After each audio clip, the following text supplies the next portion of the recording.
Alô, alô, escamanautas! Eu sou o Wilson Júnior e hoje nós vamos falar de Black Mirror.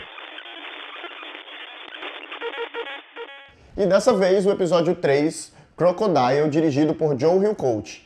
Ele não tem uma carreira muito grande na direção, diretor australiano, mas ele dirigiu um filme primoroso que é A Estrada. Nesse episódio eu gostaria de começar falando sobre o nome dele. Nos outros que a gente já viu, tanto o Archangel quanto o USS Callister, o nome está bem óbvio, né? A razão do nome está bem óbvia. Mas nesse episódio ele não fica tão claro.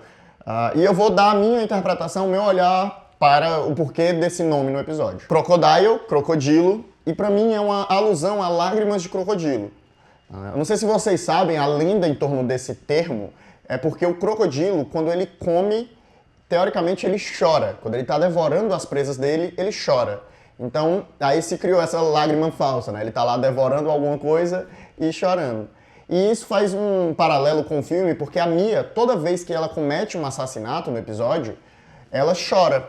Então são essas lágrimas falsas que ela chora ao, né, fazer um assassinato, ao fazer um ato violento. Então, a priori, meio que a narrativa tenta construir como se fosse lágrimas de tristeza ou desespero, mas no fim das contas é muito mais o medo dela pelas consequências que ela pode acabar enfrentando em decorrência daquela atitude que teve. Passando mais essa parte conceitual, eu gosto muito de como a narrativa é construída, né? Ela mostra aí tanto o momento da Mia, né, da vida dela, e transfere para a Shanzia, né, que é aquela investigadora de seguros de vida.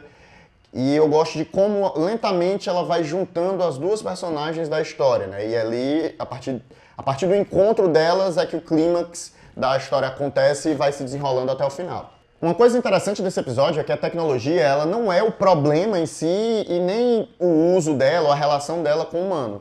Mas, de uma maneira mais sutil, ela revela um problema desse mundo, né, que é o mundo do Black Mirror. A tecnologia é uma tecnologia de leitura de memórias. E o que você basicamente descobre no episódio é que o governo autorizou basicamente qualquer um, né, uma empresa de seguros, a poder olhar dentro das memórias de uma pessoa simplesmente porque ela foi testemunha de um acidente ou de um ato, né, de um sinistro. E isso é muito bizarro, né? Porque se você for parar para pensar, nossa cabeça é o que a gente tem de mais íntimo.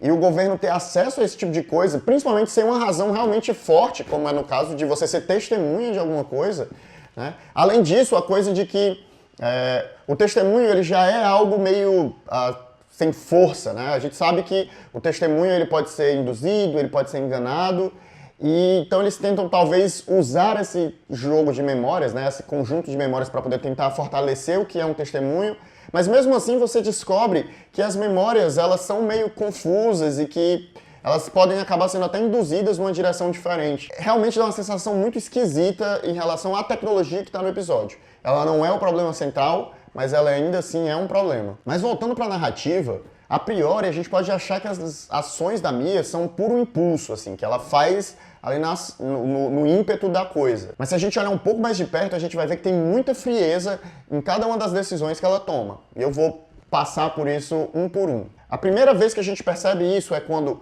a gente olha para o Rob, que foi o colega, né, que atropelou lá o cara junto com ela no começo do episódio, e que a vida dele está completamente destruída e a vida da Mia seguiu em frente e ela está bem e ela é uma arquiteta de sucesso, né? Então a gente vê que ela conseguiu lidar com o trauma de esconder um cadáver muito bem e seguiu a vida dela e conseguiu, na realidade, ser uma pessoa plenamente feliz e construir uma vida maravilhosa. O segundo momento que a gente percebe isso é após o primeiro assassinato que ela comete, que é o do Rob, no qual ela automaticamente compra um filme pornográfico na TV. E o objetivo dela ao comprar esse filme é criar um álibi. Olha só, alguém que é uma pessoa que não aceita essa questão de homicídio, que acha isso terrível, que se sentiria extremamente mal e fez um ato desse ali, talvez até por um impulso, né, com medo, ela não conseguiria raciocinar. Pelo menos assim eu acredito. A pessoa não conseguiria ter um raciocínio para poder pensar num plano já de como escapar daquela situação que ela criou. E pelo contrário, né? A Mia já meio que elabora tudo que ela tem que fazer ali para poder se livrar da situação. Um terceiro momento, eu acho um pouco mais sutil, que é quando a Shanzia já está na casa, né? Já houve o encontro das duas, e ela explicou para Mia como funciona a máquina, que a máquina vai acessar as memórias dela e tal. E ela tem um momento no qual ela olha para as facas que estão assim sobre a mesa da cozinha, né? Então é quase como se ela pensasse assim, eu vou matar ela agora. Porém, ela desiste e decide tentar enganar a máquina.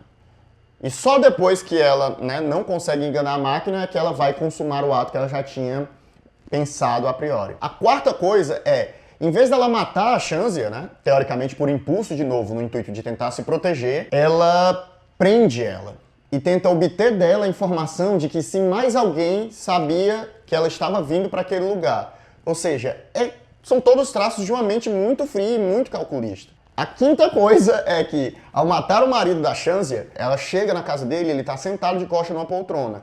Mas ela não vai lá no ímpeto e mata logo ele. Ela espera ele se colocar numa posição ainda mais vulnerável, que é quando ele entra dentro da banheira, para aí sim ela ir lá e, né, desferir os golpes de martelo e matá-lo. E para coroar essa torta de frieza, após cometer essa onda de assassinatos, que inclui um bebê, ela vai assistir a peça de teatro do filho dela com o marido dela. Que bonito, não? O primor narrativo de Black Mirror, ele tá todo esse episódio. A gente tem a cena inicial da Shanzia, onde mostra o marido dela trazendo o hamster que ela vai para dar de presente pro filho. E esse hamster vai ser usado no final da narrativa. Então é muito bonito você ver essas coisas se conectando. Aquela arma de Chekhov que eu falei para vocês no início. Até para usar clichês narrativos, que é o clichê talvez um dos mais comuns, a coisa do carro. Quando o carro vai dar partida, o carro falha, né? Quando a Mia tá atacando a Shanzia e ela tenta escapar. O carro, ele já falha antes. Tem um momento que a Shanzia vai abastecer o carro e ela tenta ligar e o carro dá problema.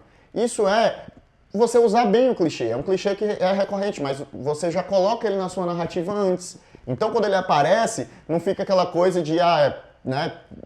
Porque nos filmes não tem essa cena que mostra que o carro tem um defeito antes. O carro está funcionando perfeitamente. Quando chega na hora que você precisa ligar, ele escolhe não funcionar. E para mim, o que coroa esse momento final do filme é a questão no momento da cena final, a conexão que tem entre as músicas que as crianças estão cantando e os atos da Mia, o que a Mia fez. A primeira música, as crianças cantam que nós podíamos ter sido tudo aquilo que nós quiséssemos.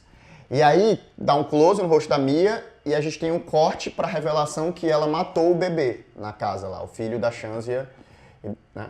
Então é muito legal você ver essa coisa das crianças cantando sobre o potencial que elas têm, ao mesmo tempo que a gente vê alguém, né, que tirou ali todo o potencial da criança.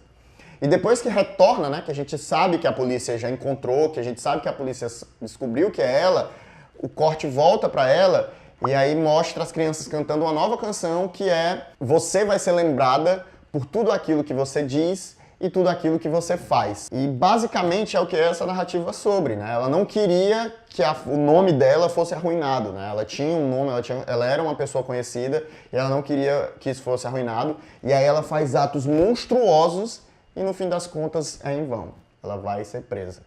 E a narrativa termina com o rosto da Mia com lágrimas, as lágrimas de crocodilo.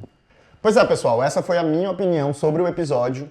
Se vocês gostaram, deixa o joinha, se inscreve no canal e eu quero saber o que é que vocês acharam do episódio. Deixa pra mim aqui nos comentários. E até a próxima. Tchau!